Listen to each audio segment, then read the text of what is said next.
दिल्ली में H1N1 के मामले लगातार तेजी से बढ़ते जा रहे हैं। डॉक्टर्स भी कह रहे हैं कि पिछले साल के मुकाबले जो हैं इस बार 6 गुना मामले सामने आ रहे हैं। ऐसे में हर कोई जो है वो तेज बुखार, नज़ला इन सब की शिकायतें लेके डॉक्टर्स के पास पहुंच रहे हैं और डॉक्टर्स का कहना है कि लोग कई बार जो हैं वो अंतर भी नहीं समझ पा रहे हैं कि फ्लू में, वायरल में या डेंगू में किस तरीके का डिफरेंशिएट करना है, क्योंकि कहीं ना कहीं इन सब के लक्षण एक जैसे होते हैं। डॉक्टर्स यही सलाह दे रहे हैं कि लोग जो हैं वो सतर्क रहें। जैसे कोविड के टाइम पे मास्क का प्रयोग कर रहे थे, हाथों को धोना और साथ के साथ आइसोलेशन बहुत ज़्यादा ज़रूरी है। अगर आपको लग रहा है कि किसी को इस तरीके की दिक्कत है तो उससे दूर हो जाएं। डॉक्टर्स का कहना है सेल्फ मेडिकेशन बिल्कुल ना करें, एंटीबायोटिक्स ना लें, पेन किलर ना लें, और अगर आपको सांस लेने में दिक्कत होती है या आपके सिम्टम्स जो हैं वो बहुत ज़्यादा बिगड़ते हैं तो ऐसे में जो है आपको सतर्क होने की बहुत ज़्यादा ज़रूरत है। वहीं दिल्ली में जो है इसको देखते हुए केंद्रीय स्वास्थ्य मंत्री जेपी नड्डा ने जो है वो दिल्ली के स्वास्थ्य मंत्री और अधिकारियों के साथ बैठक की, जिसमें साफ तौर पर ये देखा गया कि किस तरीके की तैयारियां हैं, टेस्टिंग जो है वो प्रॉपर है, आईसीयू बेड्स जो हैं वो कितने हैं, इन सब चीज़ों पर ध्यान दिया। और इसके साथ साथ लोगों से भी अपील की गई है कि लोग सतर्क रहें और ज़्यादा से ज़्यादा जागरूक हों, लेकिन पैनिक होने की ज़रूरत जो है वो नहीं है। देखिए, वैसे तो हर साल इन दिनों दिल्ली में फ्लू के केसेस काफ़ी बढ़ जाते हैं, पर इस बार समस्या कुछ ज़्यादा ही गंभीर है, क्योंकि पिछले साल के मुकाबले फ्लू के केसेस, खासकर H1N1 जिसे स्वाइन फ्लू भी कहते हैं, इसके केसेस में बहुत ज़्यादा बढ़ोतरी हुई है।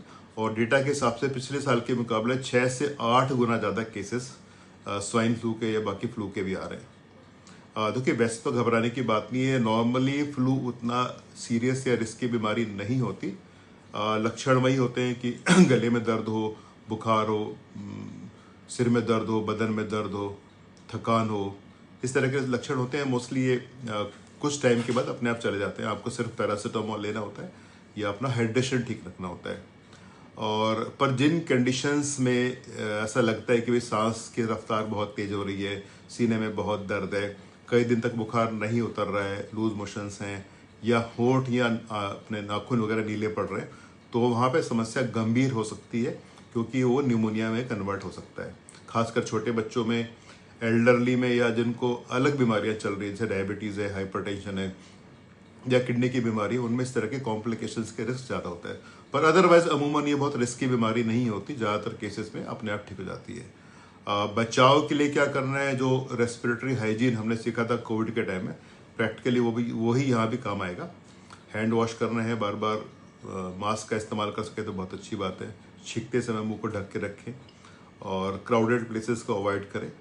और जब भी आपको लगे कि भाई लक्षण ज़्यादा हैं, तकलीफ ज़्यादा है, तो कोशिश करें अपने डॉक्टर से संपर्क करें।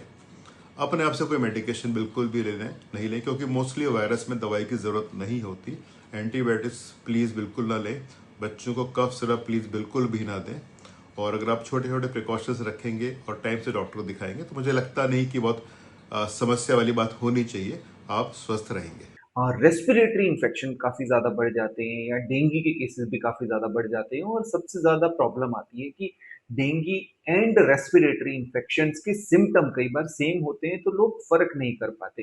जैसे अभी ज़्यादातर हम देखते हैं फीवर, कफ, सोर थ्रोट, गला खराब होना, बॉडी एक होना, इसकी कंप्लेंट काफ़ी ज़्यादा कॉमन रहती है। और H1N1 के स्वाइन फ्लू के केसेस भी, जैसे रेस्पिरेटरी इन्फेक्शन भी इस समय काफ़ी बढ़ रहे हैं। लेकिन इम्पोर्टेंट बात यहाँ पर ये आ जाती है कि फीवर को वायरल समझकर इग्नोर नहीं करना चाहिए। मतलब अगर आपको बॉडी एक हो रहा है फीवर के साथ साथ, ड्राई कफ हो रहा है, सोर थ्रोट हो रहा है, बॉडी पेन हो रहा है, वीकनेस बहुत ज़्यादा बढ़ रही है, तो इसमें सबसे ज़्यादा इम्पोर्टेंट है कि रेस्ट तो करना है, हाइड्रेशन का ध्यान रखना है, टेम्परेचर ज़रूर मॉनिटर करना है।